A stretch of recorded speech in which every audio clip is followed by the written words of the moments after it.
Bonjour à tous. Bonjour. Bonjour. On est 55. On va attendre un petit peu qu'il y ait un peu plus de monde parce qu'on était 200 inscrits, je crois. N'hésitez pas, si vous voulez nous donner des informations sur ce que vous cherchez aujourd'hui sur ce webinaire, qui vous êtes, pour quelle marque vous venez, à l'écrire dans le petit chat. Et si vous avez des questions, il y a un onglet « Questions ».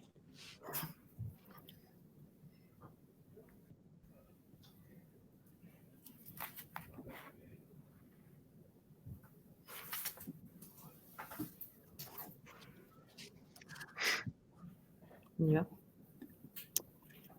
Eh ben, on y va si tout le monde est OK.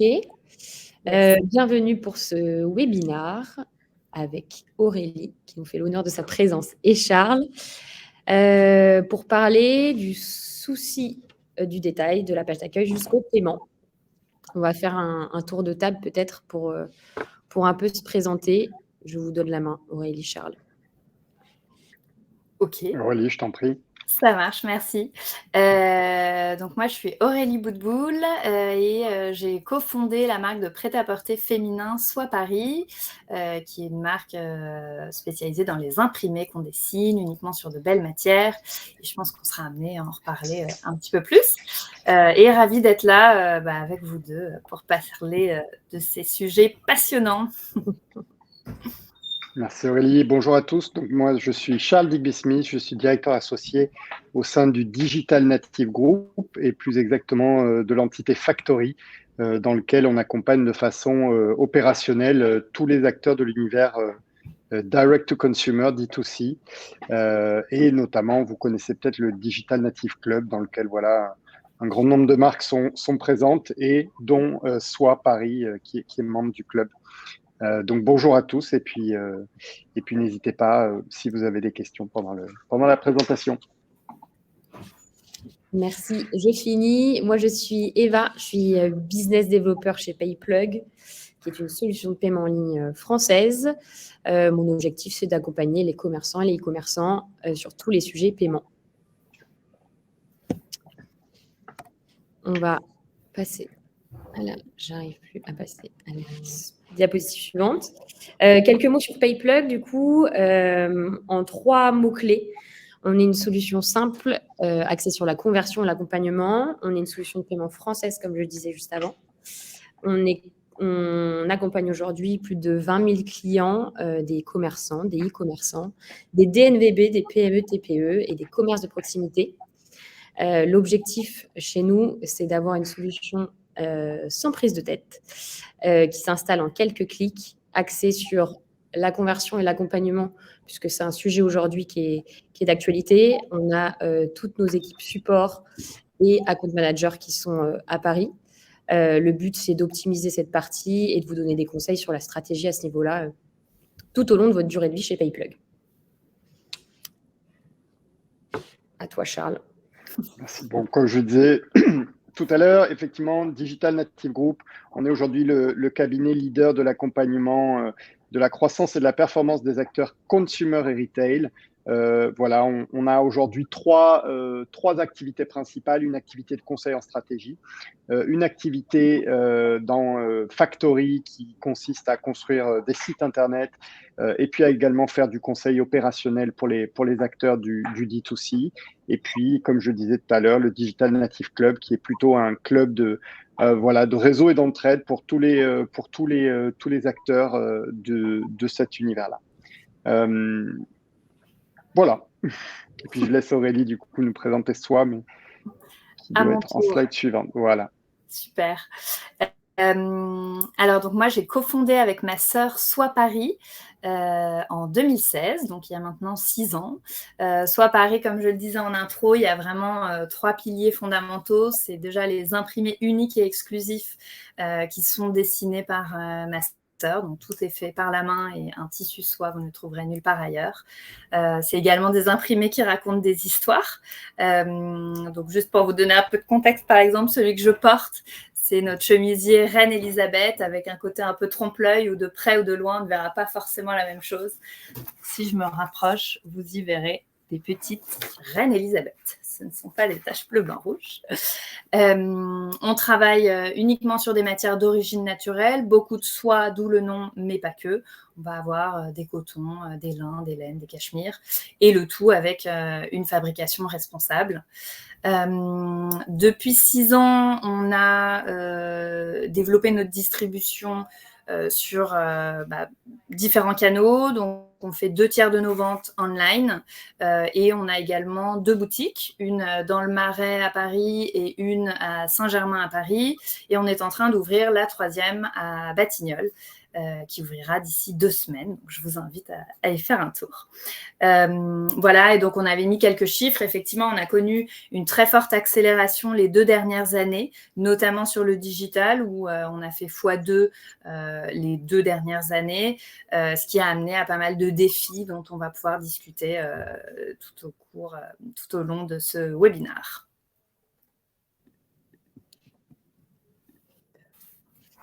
Alors, c'est moi qui prends la main. C'est toi qui prends la main. Si tu peux nous raconter un petit peu pourquoi tu as décidé de lancer Sois Paris. Qu'est-ce qui t'a donné envie et nous raconter un peu ton histoire. Yes. Alors, en fait, c'est l'association avec ma sœur qui a donné naissance à ce projet. À la base, moi, donc école de commerce, parcours. J'ai fait du marketing chez Guerlain et chez L'Oréal, et puis j'avais un peu une très forte envie entrepreneuriale, et on va dire que c'est à la veille de mes 30 ans où je me suis dit, allez, c'est maintenant ou jamais, tu le regretteras sinon, donc go for it. Ma sœur, en parallèle, avait une envie plus créative. Donc, elle, c'est un profil très créatif. Elle a fait Penningen, elle a travaillé en direction artistique et elle avait envie de créer des motifs sans avoir de besoin dicté par les clients. Donc, d'avoir une liberté totale dans sa créativité. Et de là est née Soi. Une marque qui se veut créative, joyeuse, engagée. Donc ça a vraiment été le principe de base. Quand on s'est créé, on s'est tout de suite tourné vers le digital en se disant que c'était le canal qui permettait déjà de débuter sans trop de moyens et également de tester rapidement des choses avec beaucoup d'agilité. Donc c'est vrai qu'on a beaucoup fait de test and learn dès le début et on a testé tous les canaux qui s'offraient à nous, à savoir le digital, le wholesale et le retail avec des pop-up stores. Donc on a, je dirais, pendant 2 bonnes années vraiment un peu tout testé. Et finalement, on s'est rendu compte d'une chose, et quand tu parles de priorisation des étapes du développement, quand on lance sa marque, on se dit tous, bon, ok, alors déjà, il me faut mon produit. Compliqué, des galères de prod, ça, on les connaît tous. Après, il faut mon site internet, un truc super léché, des visuels qui donnent envie, un wording, un univers de marque. Ok.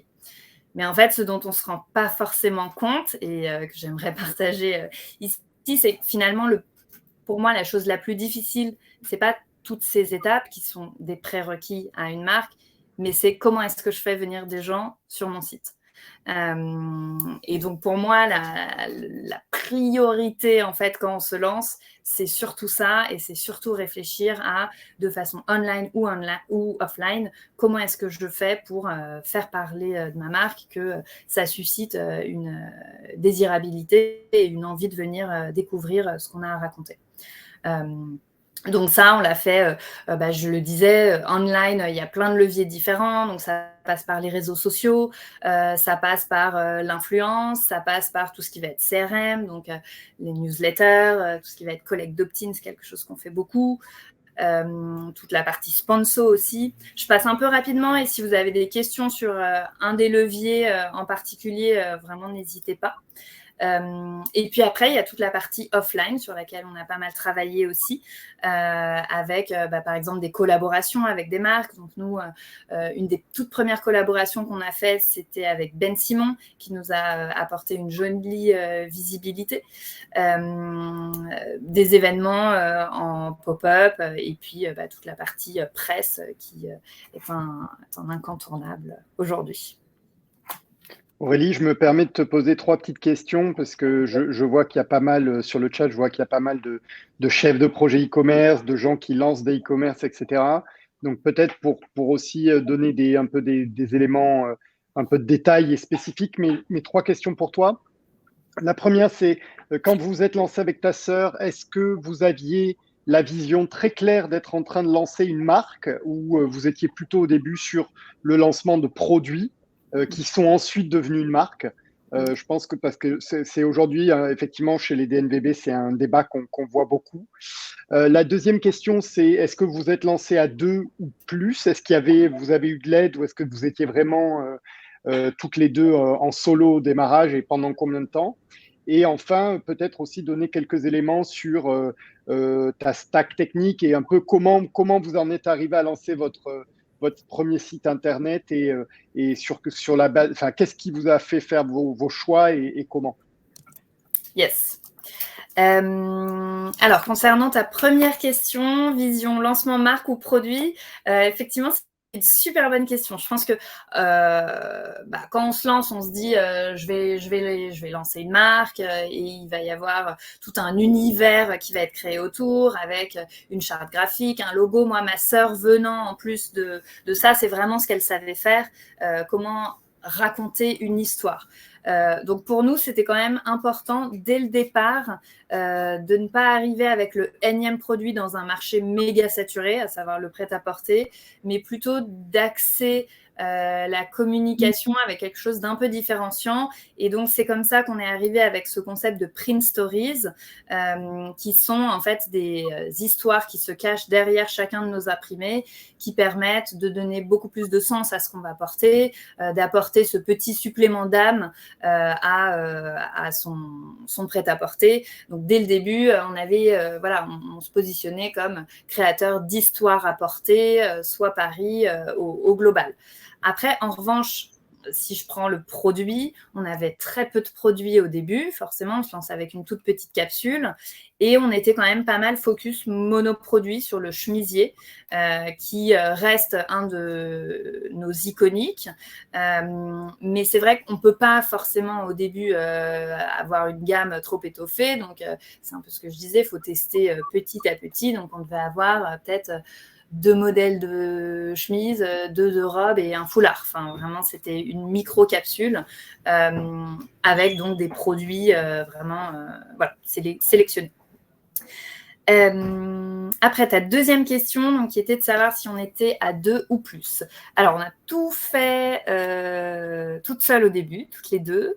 On a assez rapidement recruté une première stagiaire, même au moment où on travaillait encore depuis chez nous, où on n'avait pas de bureau. Et donc, je me souviens qu'elle venait chez nous à ce moment-là. Donc, c'était vraiment de bric et de broc. La frontière vie privée, vie pro a toujours été, de toute façon, très entremêlée. Après, on a eu la chance de se faire accompagner par le réseau Entreprendre. Donc, c'est un réseau pour lequel on a participé. Alors, c'est assez complexe quand même. Enfin, le dossier est très long à remplir. Il y a 7 rencontres avec des chefs d'entreprise, mais c'est un réseau qui est bénévole et qui permet d'aider les startups qui se lancent. Donc, je vous recommande vraiment le programme Start, qui permet de mettre en relation des jeunes qui se lancent et qui vont avoir des problématiques similaires, bien que ne partageant pas le même secteur. Voilà, ça, je pense que c'est un petit coup de pouce, en tout cas, qu'on a eu ou qu'on s'est donné les moyens d'avoir. Réseau Entreprendre, d'ailleurs, qui nous a également permis, au moment où on a voulu ouvrir des boutiques, de rencontrer des banques. Et c'est vrai que tout de suite, avec le titre lauréat Réseau Entreprendre, ça nous a ouvert beaucoup plus de portes. Donc, je trouve que c'est un investissement de temps qui vaut le coup et on est bien accompagné. Voilà, et donc ta troisième question sur la technique, comment est-ce qu'on a lancé le site? Alors, on n'y connaissait pas grand-chose, ni elle ni moi. On avait après des amis entrepreneurs, donc on a essayé de comprendre un petit peu comment ça se passait. J'avais rencontré beaucoup de personnes de mon réseau ou réseau d'amis qui m'ont parlé des différents sites existants. Donc, à l'époque, les plateformes les plus importantes, c'était PrestaShop, Shopify, WordPress. Je me souviens, j'avais fait un comparatif un peu entre les trois et je m'étais dit, et on y reviendra, OK, il faut qu'on aille sur PrestaShop parce que c'est la Rolls du e-commerce en France. Ils sont leaders, ils permettent d'avoir toutes les fonctionnalités et j'avais parlé avec plusieurs marques qui l'utilisaient à l'époque et qui me disaient ouais, c'est comme ça qu'il faut faire. Donc on a fait ça, on est passé par un freelance qu'on avait trouvé sur alors maintenant c'est Upwork, je crois, et nous, ça s'appelait Malte à l'époque. Donc, c'est un site qui met en relation des freelances. Donc, on avait trouvé un free comme ça qui nous avait designé notre site. On avait fait toute la maquette en interne puisque nous, on avait quand même le savoir-faire graphique avec ma sœur. Et donc, on a fait appel à quelqu'un pour toute cette partie technique qu'on a donc découvert avec le lancement de la marque. Ok, top, merci.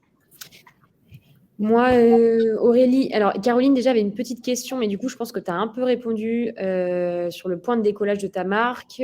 Si tu avais une bonne agence RP, la collab Ben Simon, une influenceuse, qu'est-ce qui a fait décoller aujourd'hui ta marque? Et je la rejoins sur ma question qui était un peu parler des collaborations et tes collaborations avec les influenceuses ou avec les marques.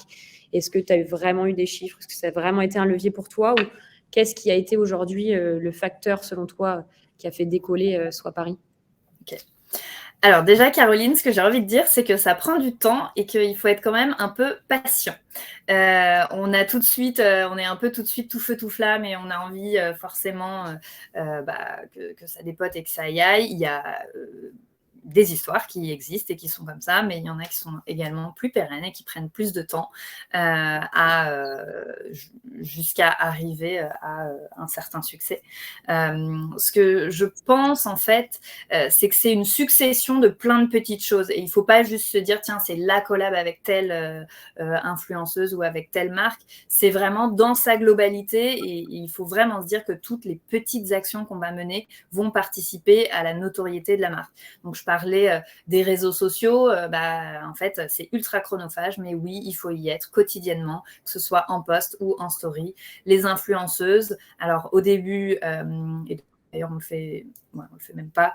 On n'a pas de budget pour payer les influenceuses. En revanche, on a un super produit pour les gifter et donc elles en parleront avec beaucoup plus d'entrain si le produit leur plaît également. Donc pour moi, ça c'est un super levier. Il ne faut pas hésiter à les approcher parce qu'elles sont toujours à la recherche de jeunes marques qui vont avoir un produit différenciant. Pour toute la partie collab, donc si on y revient, ça, je pense que c'est un super levier parce que c'est un levier qui est 360. On a à la fois la création d'un produit, mais on va pouvoir négocier tout un plan média.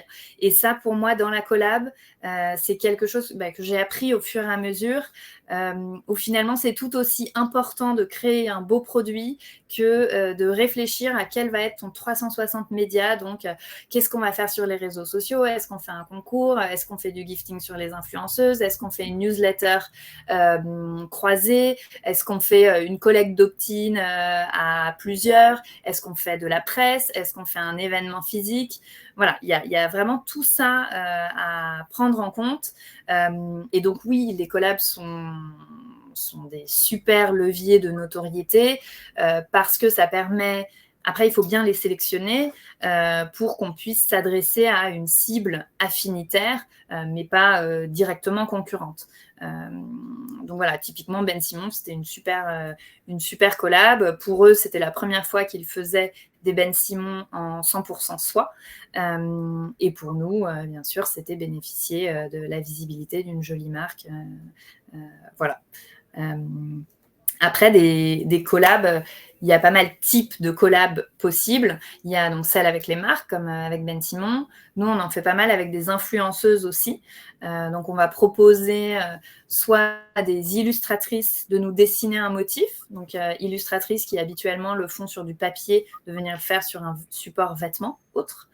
En fait, il faut essayer de trouver quelle va être un peu la carotte et qu'est-ce qui va qu'est-ce qui va plaire à la personne qu'on a en face. Donc, c'est vraiment, voilà, avec toute sa créativité, réfléchir à comment séduire la personne en face pour qu'elle ait envie de collaborer avec sa propre marque.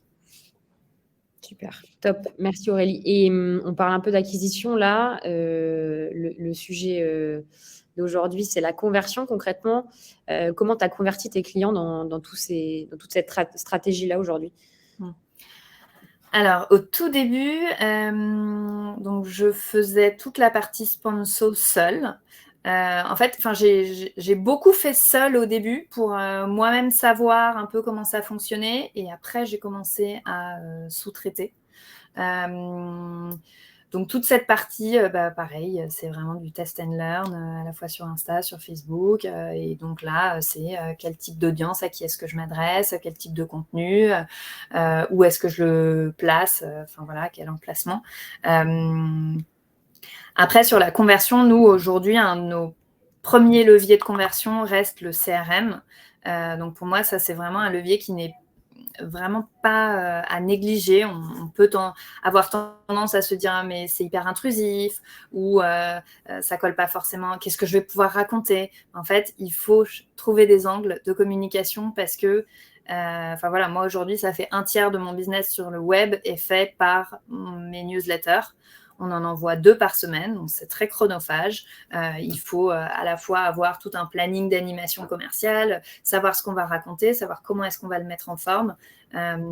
Mais pour moi, ça, c'est un des super leviers. Et en découle tout ce qui va être collecte d'opt-in, donc récolter des adresses mail pour en fait faire grossir sa base de newsletter, bien travailler ses flows, donc tout ce qui va être welcome pack, panier abandonné, happy birthday, qui permet, en fait, la newsletter permet vraiment en plus de cette partie commerciale, de faire de la partie branding. Et donc, on peut raconter des histoires via une news qui n'est pas obligée d'être tout le temps commerciale. Et donc, je trouve que ça sert vraiment bien le propos. Deux petites choses. Alors, tout d'abord, on a juste quelqu'un dans le chat qui nous demande si tu peux nous donner l'outil de CRM que tu utilises aujourd'hui. Oui, moi, bien sûr, j'utilise Klaviyo. Avant ça, donc on va en parler, mais en gros, moi, j'ai fait un switch. J'étais sur PrestaShop, Mailchimp, et j'ai fait un switch à Shopify, Gorgias, Payplug, Klaviyo, qui est un peu l'écosystème d'NVB, on va dire. Klaviyo, super outil, je le recommande 1000 fois. Pas forcément pour la partie envoi d'email, parce que ça, un Mailchimp le fait très bien. En revanche, pour toute la partie automation, donc qui sont tous les flows dont je viens de parler, ça peut aller très loin dans la personnalisation. Si vous voulez faire des mails de cross-sell, des mails de post-purchase. Là, par exemple, on a mis en place un mail de post-purchase en fonction de la matière qui est utilisée. On va envoyer un guide d'entretien en fonction de la matière choisie. Donc, Klaviyo est super pour ça. C'est des arbres décisionnels et c'est facile. C'est facile à utiliser, oui, absolument. Moi, je rajoute juste un petit insight côté DNG. Aujourd'hui, sur toutes les sociétés qu'on accompagne dans leur croissance, on sait qu'une société qui maîtrise ses coûts d'acquisition en digital, c'est une société qui va faire 30 à 40% de son chiffre d'affaires via le CRM. Donc, tu vois, Aurélie, tu es totalement dans les clous. On voit malheureusement aujourd'hui beaucoup aussi de sociétés qui ne sont pas du tout dans ces ratios-là. Et forcément, ça fait assez mal quand on est dans des périodes aujourd'hui où les CPC explosent.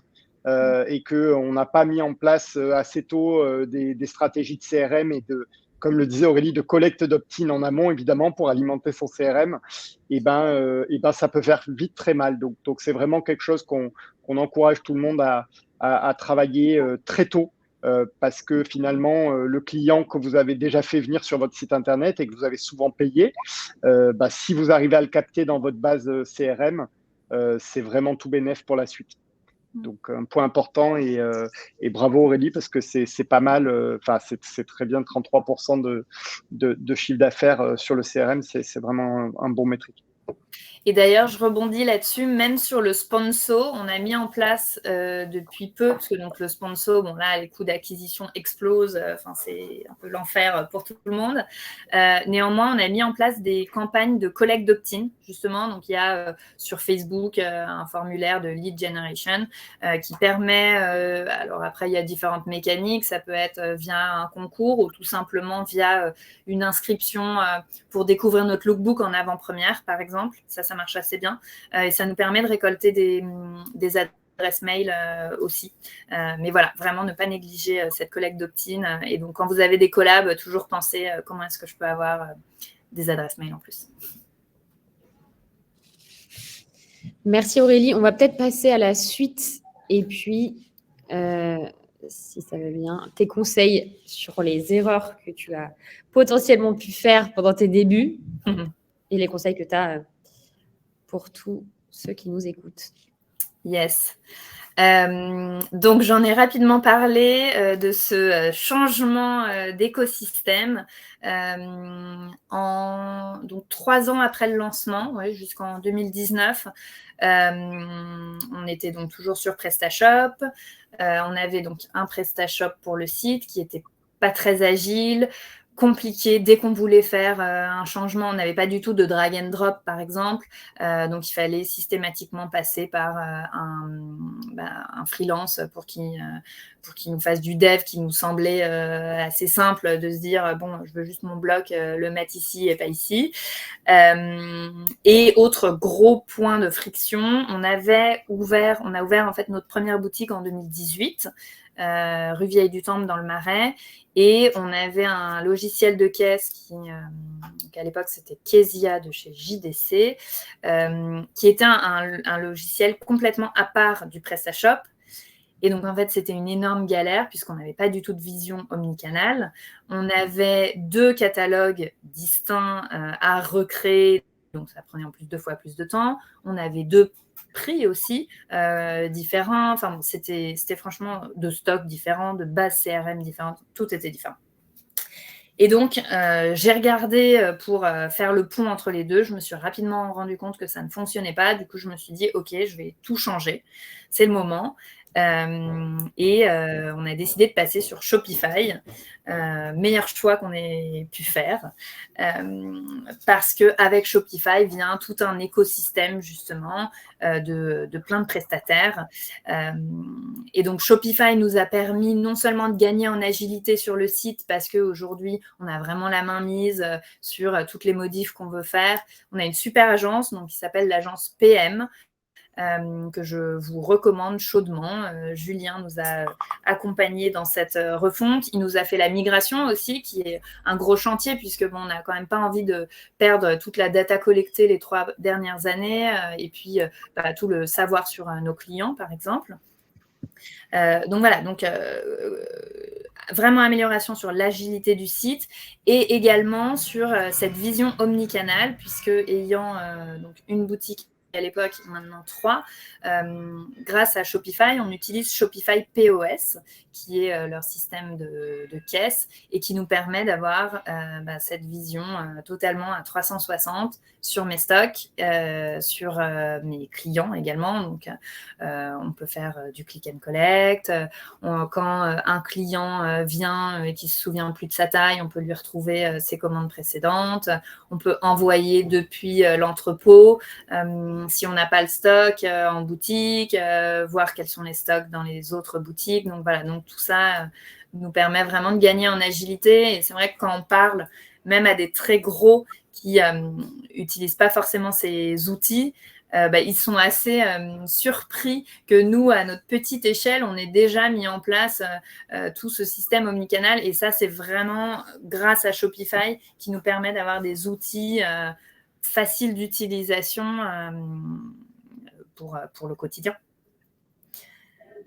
Est-ce qu'il y a vraiment un moment où tu as craqué, où tu es arrivé en mode OK, c'est bon, on s'arrête, il faut qu'on change de stack technique, là c'est plus possible, ou c'est vraiment une accumulation au fil du temps J'ai pas l'exemple particulier en tête, mais je me souviens que j'en pouvais plus, juste de me dire je vais devoir payer 500 € juste pour qu'il me déplace mon bloc parce que ça ne correspond pas à ce que j'ai en tête. Enfin, en fait, d'être un peu pieds et poings liés avec un dev externe et puis surtout que je ne maîtrise pas. Si, peut-être, alors, un exemple, au tout début, voilà, on fait notre belle maquette et puis on se dit, bon, en fait, le bouton, je ne le veux pas là, mais je le veux là. Bon. Et puis le dev revient vers moi 3 jours plus tard et puis il me dit voilà, c'est bon, j'ai réussi à le faire. Par contre, ça m'a pris 3 jours, donc ça va te coûter je ne sais plus combien. Et en fait, je me disais mais c'est pas du tout efficace comme fonctionnement de faire. Et juste déjà, si on en avait parlé en amont, je t'aurais dit que mon bouton, tu aurais pu le laisser en dessous. Donc voilà, c'était cette interaction qui était très compliquée. Et j'avais envie de reprendre la main moi-même sur un outil, n'étant pas technique et ne l'étant toujours pas. Enfin, je ne sais pas coder, mais Shopify est vraiment extrêmement bien fait. Il suffit de se plonger dedans, mais c'est à la portée de n'importe qui. Tu as vu des stats au niveau de ta conversion changer entre un PrestaShop et un Shopify? Est-ce que tu as plus d'éléments aujourd'hui? Alors oui, clairement. Après, en fait, donc là, cette migration a eu lieu en mars 2020. Donc, je vous remets le contexte en place. Mars 2020, premier confinement. Donc, premier confinement, on a eu 3 semaines où donc toutes les DNVB, on était dans le dur en se disant qu'est-ce qui va se passer, ça va être terrible, arrêt de l'activité, c'est la fin du monde, enfin tout ce qu'on a tous connu. Et puis après, on a eu déjà une saisonnalité assez belle qui fait que les gens ont eu envie de consommer. Et puis, rien d'autre à dépenser finalement que d'aller sur le net. Donc, c'est vrai que cette période a vraiment accéléré la digitalisation et on en a bénéficié. Néanmoins, en plus de ça, donc on venait de faire cette migration sur Shopify. On avait également changé de photographe. Pareil, ne pas négliger l'importance d'un bon photographe. C'est finalement un visuel qui va faire vendre votre produit en ligne. Donc ça, vraiment, gros conseil aussi. Ne pas lésiner sur le budget des visuels. En fait, c'est le plus important. D'ailleurs, je peux même vous donner une petite anecdote. C'était sur cette collection, justement, été 2020. On avait 2 robes portefeuille en soie unies. Une bleu ciel, une bleu marine. La bleu marine cartonne, la bleu ciel, ça marche pas. Bon, ok, on comprend pas. On fait un test, on prend du coup plus facile sur de l'uni que de l'imprimé. On prend notre visuel de la robe bleu marine, on lui Photoshop et on le passe en bleu ciel. Et là, d'un coup, ça y est, notre robe bleu ciel décolle. Donc, vraiment, ce petit exemple pour vous illustrer à quel point la position, le make-up, la lumière, en fait, c'est hyper important et il ne faut vraiment pas négliger le poids de l'image. Donc, pour moi, il y avait également ça à prendre en compte sur ce switch. Et puis, une collection aussi qui a particulièrement plu. Donc, tout ça a fait que, oui, on a eu un taux de conversion bien meilleur. Après, je ne peux pas l'impacter uniquement à Shopify. Mais voilà, c'est toute cette série d'éléments. C'est du coup à ce moment-là, dans cette transition, que tu as changé un peu d'outil. C'est arrivé chez nous également, il me semble, en mars 2020. Tout à fait. Tout à fait. On a changé. En fait, on était chez Stripe sur Payplug et sur PrestaShop. Et du coup, là, on est passé chez Payplug pour plusieurs raisons. Déjà, vous aviez des tarifs un peu plus compétitifs. Vous êtes une marque française, donc moi, ça me faisait plaisir de retourner sur un ancrage français. Et puis, pour tout ce qui était un peu rapidité de virement aussi, qui pour moi était important. Et c'est vrai que ça m'a été conseillé par Julien, donc notre web designer, qui, vous connaissez bien, l'avait implanté partout. Et du coup, j'ai suivi ses recos. Et on y est toujours. Donc, tout se passe très bien. Parfait. Donc, on est passé sur Payplug, on a fait Klaviyo, donc switch de Mailchimp à Klaviyo. Et on a mis en place un outil pour le SAV. On est passé sur Gorgias, qui est l'équivalent d'un Zendesk, mais Gorgias est assez bien automatisé avec Shopify. Permet remonter pas mal de données qui sont visibles en fait dès l'interface Gorgias, donc qui sont pas mal. Et pareil, on y est toujours et ça fonctionne bien.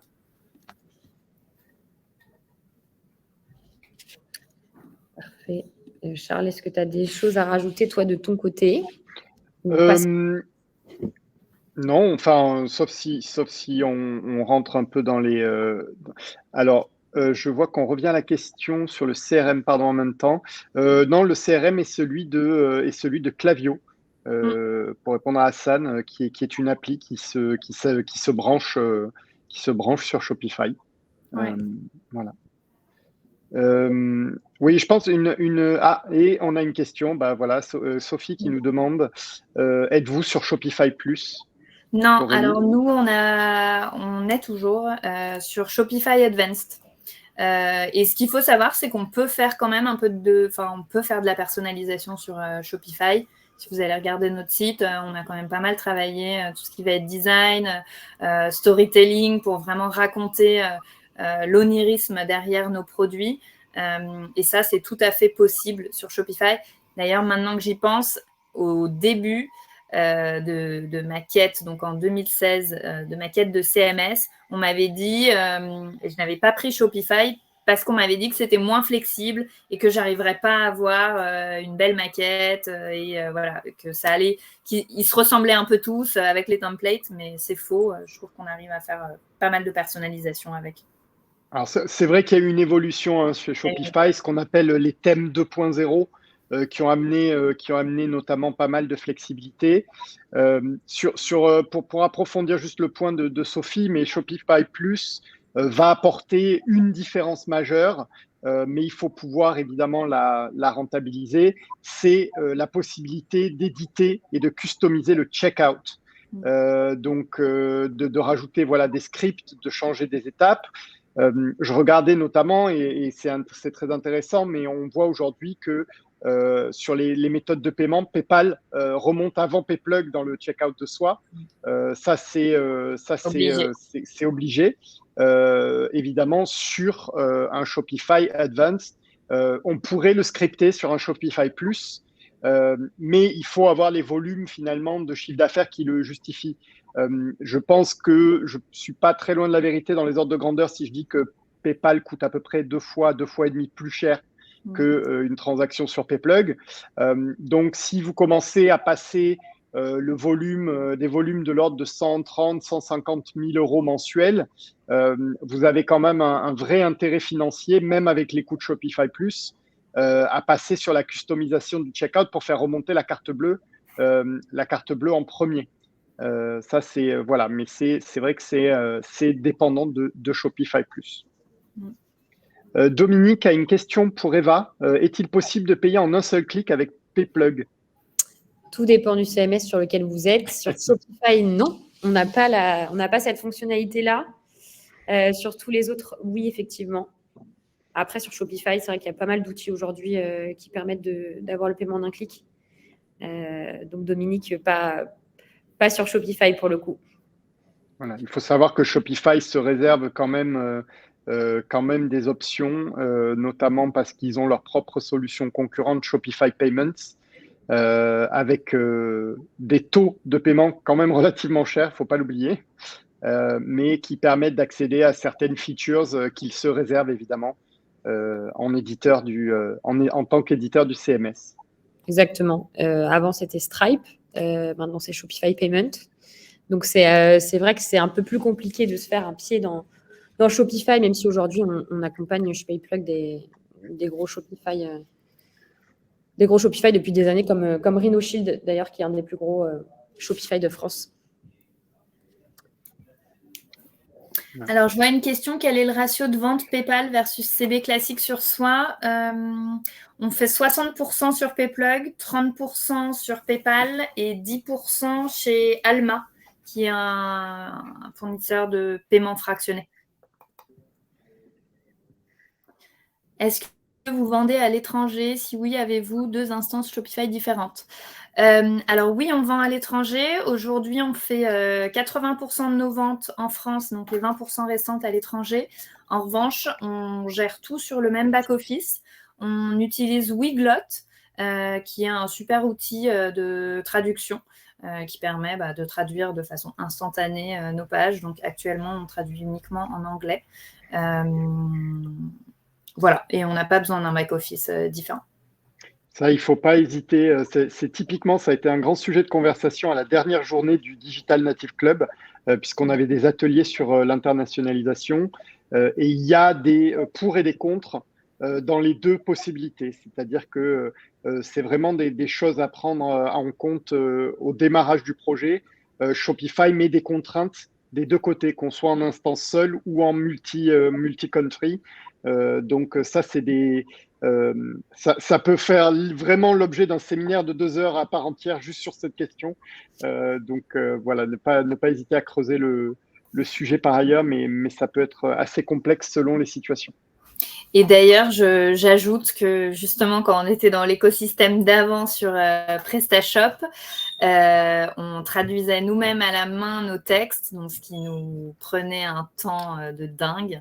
Et vraiment, cette solution, pour moi, nous a permis de gagner en agilité. Et alors oui, tout n'est pas parfaitement traduit. Il faut quand même repasser derrière, notamment quand on est une marque de mode plutôt premium, où voilà, les noms des produits, par exemple, on va repasser derrière, mais c'est vraiment un gros gain de temps.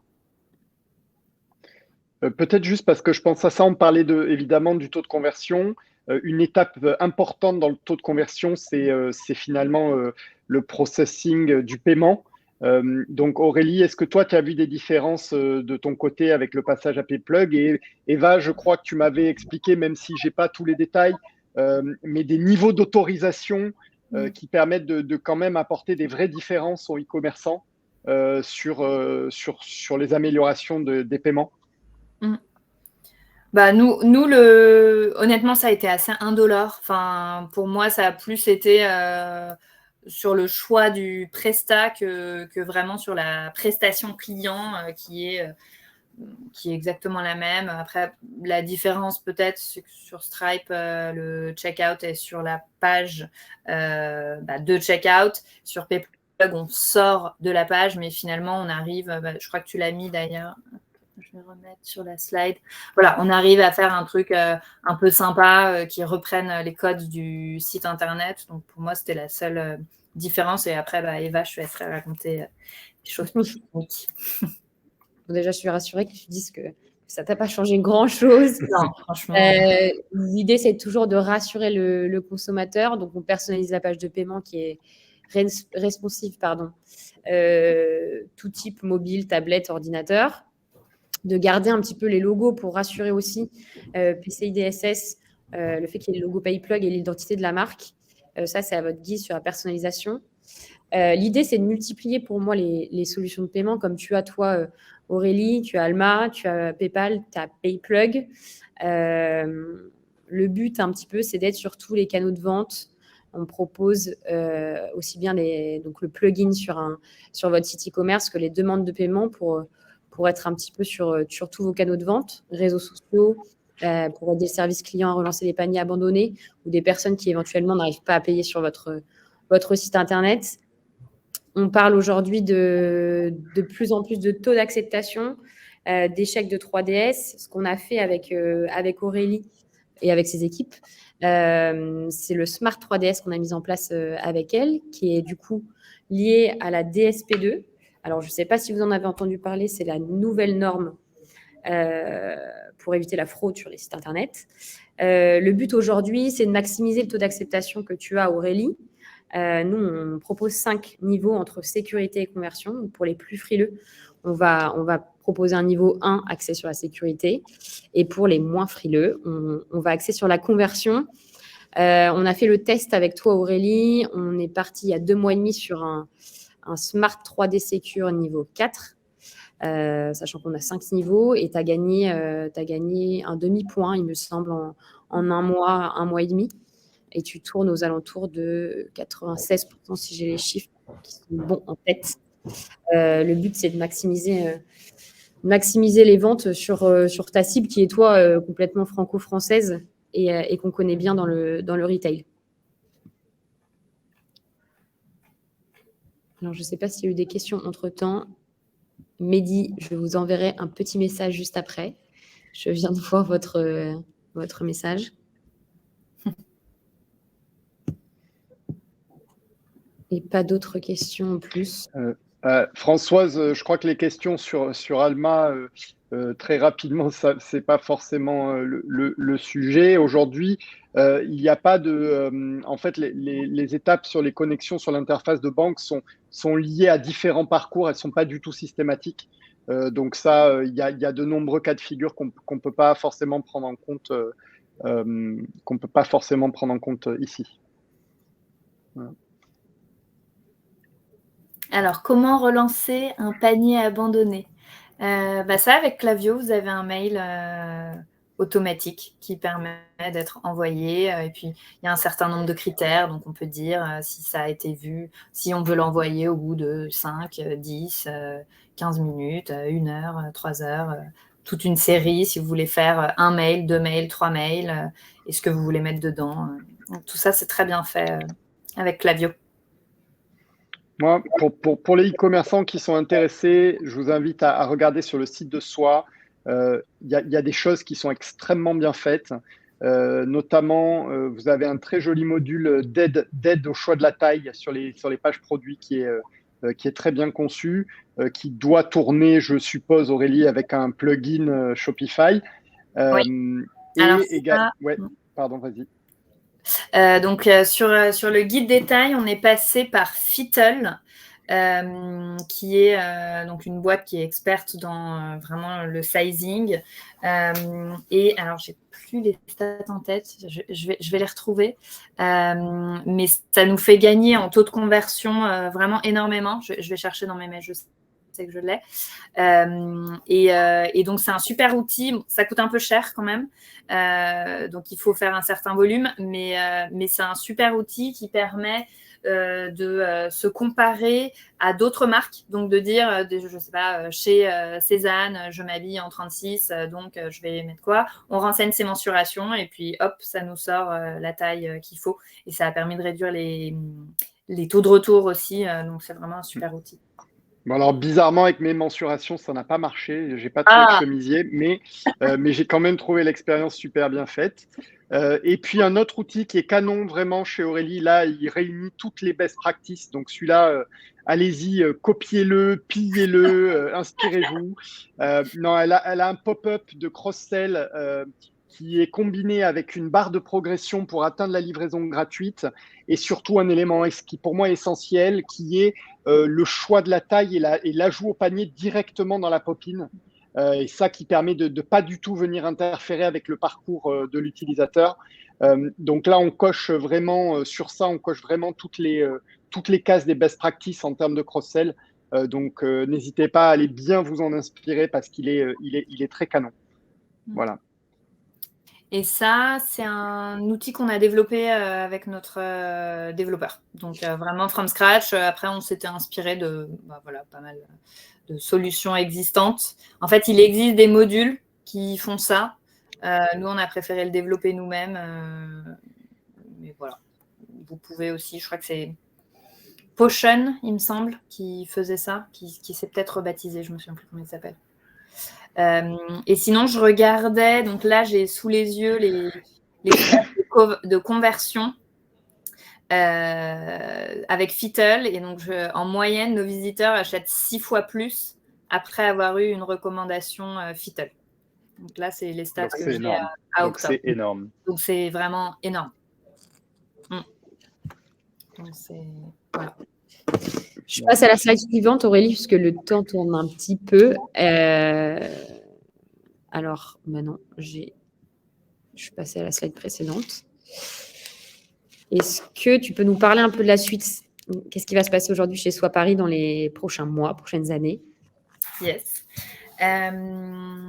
Déjà, donc l'ouverture de la boutique, la 3e boutique à Batignolles, qui est notre grosse actu du moment juste avant Noël, qui, ça aussi, d'un point de vue logistique et tech, en fait, tout roule sur Shopify. J'ai juste à ouvrir un emplacement qui va s'appeler Boutique Batignolles et après, tout va être complètement automatisé. J'ai un iPad en boutique et voilà, j'ajoute une licence de Shopify POS et c'est tout. Donc ça, c'est assez chouette. Après, pour nous, sur le web, on a 3 chantiers principaux. On va avoir tout un chantier lié à la fidélisation. Aujourd'hui, on a un super taux de repeat. On ne chouchoute pas assez, je pense, nos bonnes clients. Donc, ça, c'est quelque chose sur lequel il faut qu'on travaille. Je ne sais pas encore comment on va le mettre en place, mais voilà, un des gros chantiers. Autre chantier, toute la partie SEO. On a vu un drop de notre SEO cette année. Assez important. Donc là, on va se faire accompagner pour mettre en place un certain nombre de bonnes pratiques. En fait, ce qu'on aime bien faire, qu'on a fait d'ailleurs sur le CRM, c'est se faire accompagner d'un expert qui va nous donner un peu la roadmap à suivre. Et après, en revanche, on les fait en interne. Donc on s'accompagne pour la strat en externe et le mettre à la sauce soi et raconter nos histoires, ça, c'est vraiment nous qui le faisons. On ne délègue pas pour le coup. Voilà, il faut que tout ce qui soit de la marque soit de nous et on ne peut pas le déléguer. Et le dernier chantier qu'on a déjà commencé à faire, c'est sur toute la partie mobile. Vous le savez, aujourd'hui, le mobile est le canal le plus important. Et donc là, moi, j'aimerais bien faire un audit UX sur notre mobile pour gagner en conversion. En moyenne, je crois, Charles, tu sauras mieux, mais il me semble que c'est à peu près divisé par 2 entre desktop et mobile sur... Un bon taux de conversion mobile est à peu près divisé par 2, c'est ça? Oui, alors c'est les ordres de grandeur. C'est évidemment assez corrélé au panier moyen en réalité, puisque plus l'achat va être important, plus la finalisation de l'achat se fait généralement sur desktop, parce que ça rassure beaucoup d'utilisateurs. Ça dépend évidemment aussi de l'âge de ta clientèle. Mais grosso modo, effectivement, c'est l'ordre de grandeur. Donc, nous, on est un petit peu en dessous sur mobile. Donc, voilà, un des challenges va être de se rapprocher de ça. Mais c'est vrai qu'on a un panier moyen élevé. Et voilà. Et après, là, on est en train de réfléchir aussi à des systèmes d'affiliation, chose qu'on n'a jamais testée. Mais voilà, à voir si ça peut rapporter du chiffre en plus, sachant que le sponsor est très compliqué en ce moment. Donc, il faut un peu trouver des leviers différents, penser out of the box sur des nouveaux leviers d'acquisition. Moi, j'ai une question qui fera d'ailleurs peut-être partie de tes analyses sur les points de friction. Je suis assez curieuse de savoir si tu as des stats sur l'ajout au panier des produits qui sont dans le cross-sell à l'intérieur du panier. Parce que c'est normalement une bad practice que de faire du cross-sell à l'intérieur du panier. Ça court-circuite la finalisation de l'achat. Donc, on constate plutôt de la perte sur le taux de conversion quand on fait ça. Mais du coup, peut-être pas chez toi. Donc, est-ce que vous le mesurez ou pas? Et est-ce que vous avez vu des effets en faisant ça? J'ai pas la réponse. Pour l'instant, je n'ai pas. Mais c'est intéressant ce que tu dis. Je vais creuser. Une analyse à faire alors. Exactement. Okay. Super. Je reprends peut-être la conclusion et on va faire les questions qui sont restées en suspens, parce qu'il me semble qu'on n'a pas répondu à tout. Si Aurélie, tu veux conclure? Ah oui, bien sûr. Avec plaisir. Pour conclure, tout ce que je vous ai dit, je pense qu'il faut vraiment privilégier des outils évolutifs qui vont vous permettre de rester agile. Donc, moi, je suis à 100% pro Shopify je pense que vous l'avez compris. Et c'est pas que Shopify, c'est vraiment tout l'écosystème qui va autour. De pousser à l'achat grâce à des options, qui se font dans le site tout au long du parcours. Donc, je pense à, comme Charles en a parlé avec le cross-sell. J'ai vu une question sur qui a fait le parcours de cross-sell. C'est notre agence. Donc, c'est vraiment l'agence PM. On lui a fait une maquette. Donc, tous les éléments que Charles a mentionné, la flèche, la taille, tout ça, c'est nous qui lui avons dit on veut ça. Et après, lui, il l'a fait. Voilà, et puis diversifier les modes de paiement et adapter le niveau de 3D Secure. on va peut-être passer à 5 avec Eva, ce qu'on se disait. Bientôt. Voilà. Il faut savoir qu'en termes d'UX, on n'a pas de. On dit parfois que dans le e-commerce, voilà, trop de choix entraînent des pertes de conversion. Sur les modes de paiement, c'est plutôt l'inverse, c'est-à-dire que chaque mode de paiement, alors évidemment, il ne faut pas aller trop loin. Si vous mettez 10 modes de paiement dans votre checkout, vous risquez d'avoir de la déperdition. Mais on constate plutôt un effet incrémental sur les modes de paiement. Donc là, c'est pareil. Moi, je conseille aussi de faire du test and learn. Vous ajoutez, puis vous voyez, si à un moment vous voyez que ça commence à reculer, vous retirez, vous en testez un autre. Les modes de paiement peuvent vraiment faire la différence sur un client finalement qui finalise ou pas son achat. Et ce qui est assez d'ailleurs facile avec Shopify, puisque c'est 2 clics à installer. Pas mal de solutions de paiement, que ce soit nous, Stripe, Shopify Payment. Donc, pour le coup, le test and learn est rapidement efficace. Et moi, mon rêve, Payplug, c'est que vous intégriez Apple Pay. Je fais ma petite demande comme ça au passage. C'est ta wishlist pour Noël. Je prends en Voilà. Ouais. Sachant que ça aussi, c'est une question qui revient souvent, je le précise. Là, on est dans le cas d'Aurélie qui vend du textile. Donc avec des schémas logistiques assez faciles. Il ne faut pas oublier que les fast checkout de type Apple Pay bypassent complètement vos étapes de checkout classiques et que donc vous ne pouvez pas toujours jouer avec ces modes-là de paiement selon la complexité des colis que vous envoyez. Donc voilà, à ne pas perdre de vue. Je te rejoins, Charles. Je vais peut-être faire un petit peu le tour des questions dont on n'a pas répondu. Il y a Pierre qui posait la question de savoir avec qui tu étais accompagné pour le SEO. On est en train de faire des devis. Si tu as une recommandation, je suis preneuse, mais je n'ai pas encore choisi le prestataire. Bon. Il va te recommander ça. Il y a Alizé qui demandait si tu vendais à l'étranger et si tu avais 2 instances Shopify différentes. Ça, j'y ai répondu tout à l'heure. Pardon. C'est moi alors. Les thèmes, je crois qu'on l'a déjà évoqué. Non, je crois que le thème était, la personne demandait spécifiquement quel était le thème. Et là, pour le coup, notre dev, et c'est vraiment pour ça que je vous le recommande, a fait un thème complètement customisé. Donc, on n'est pas parti d'une base. Ok.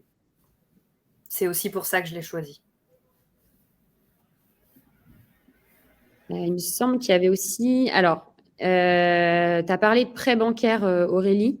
Mm-hmm. Il y avait une question de Hassan qui te posait la question de savoir si tu avais fait appel à des business angels. Alors, levée de fonds. Yes. Non, on n'a pas fait de levée de fonds, donc on est 100% autofinancé. Et en revanche, on a beaucoup de prêts bancaires, effectivement, qui nous ont permis de financer les boutiques principalement. Parfait. Après, on vient de prendre un prêt à la BPI qui s'appelle le prêt Touch, qui est un super prêt qui permet de financer pas que du physique, justement, mais également des financements plus immatériels comme le site internet, parce qu'une banque va avoir un peu plus de mal à prêter si c'est pas physique. Et il me semble qu'il y avait une question auquel tu as un peu répondu. Si tu avais des connaissances en site internet et comment t'étais-tu formée? Et du coup, je pense que tu as été bien accompagnée. Non, vraiment pas de connaissances. Et après, en revanche, j'ai mis la main dans le cambouis et j'aime bien ça. Donc voilà, mais pas de connaissances. Et vraiment, à nouveau, aujourd'hui, je ne sais pas coder. Est-ce que tu t'es inscrit un peu à des clubs d'entrepreneurs de DNVB comme la tienne, un petit peu autre que le DNC? Est-ce que voilà, je ne sais pas si tu avais des groupes ou des gens, des espèces de business angels ou des mentors qui le réseau Entreprendre, là, actuellement, donc je vous ai parlé tout à l'heure du programme Start. Maintenant, on fait partie du programme Ambition qui permet, en fait, il nous accompagne pendant 2 ans et on a un board de 3 personnes qui nous accompagnent trimestriellement. Comme on n'a pas d'investisseurs, on n'a pas de board, et du coup, ça nous permet, à titre à nouveau bénévole, d'avoir le conseil de 3 personnes. Et on a beaucoup de chance de les avoir. On a Anne-Laure Constanza qui a fondé Envie de Fraise, Geoffroy de la Bourdonnaire qui est l'ex-DG de Chloé et Aloïse de Fontaine qui est chez Next Stage, donc fonds d'investissement.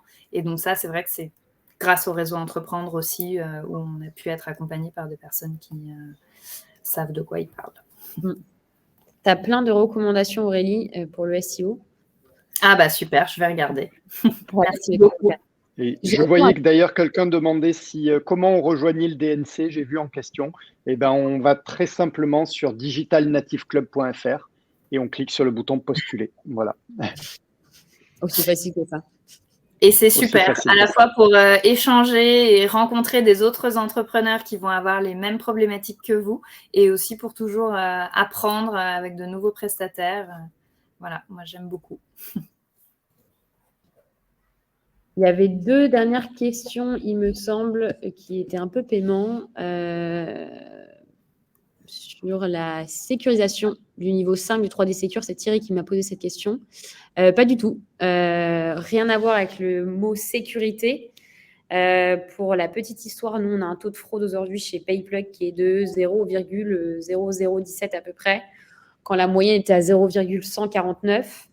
On appartient au groupe BPCE qui émet à peu près 33% des cartes Visa Mastercard en France et Europe. Quand je parle de 3D Secure, c'est plutôt des recommandations de 3D Secure et ça n'a rien à voir avec la sécurité pour le coup. Je ne sais pas si c'est assez clair. Il y a plusieurs questions. Je ne sais pas si Aurélie... Alors, attends, dis-moi, elles sont à la fin Ouais, à la toute fin, il y a Charlotte. Alors, Charlotte, quels sont vos CAC et ROAS moyens? Alors, sur les ROAS, ils ont vraiment drastiquement diminué. Avant, on était plutôt autour de 6 et là, on a baissé autour de 3. Donc, très grosse baisse cette année. Quelle répartition entre vente en boutique et vente online? On fait 2/3 de notre chiffre online et 1/3 en boutique. Et une question pour toi, Charles. Il faut réaliser minimum 300 000 € de CA pour rejoindre DNC. Oui, absolument. Ouais, c'est un peu le minimum qu'on s'est fixé pour que ce soit vraiment pertinent pour l'ensemble des membres et des intervenants. Alors, Jade, avant d'être accompagnée en SEO par une agence, comment le travaillez-vous seul aujourd'hui? On fait vraiment le strict minimum, à savoir balise titre, métadescription, renommage des images, et c'est tout. On ne fait vraiment pas grand-chose, on n'est pas un exemple. Le CAC est de combien? Ça dépend vraiment de votre panier moyen, donc vous pouvez le calculer avec mon ROS. Je pense que c'est bon. On a fait le tour. On a un peu dépassé le temps. Désolée. C'est que c'est bien. Ta marque plaît, Aurélie. Merci à tous. Merci Aurélie de nous avoir fait l'honneur d'être avec nous. Et merci Charles également pour toute ta connaissance. Avec plaisir et merci à toi pour l'animation. Ouais. C'était super. Merci beaucoup. Parfait. Merci à tous. Si vous avez des questions, n'hésitez pas à nous contacter. À bientôt. À bientôt. Merci. Au revoir. Au revoir.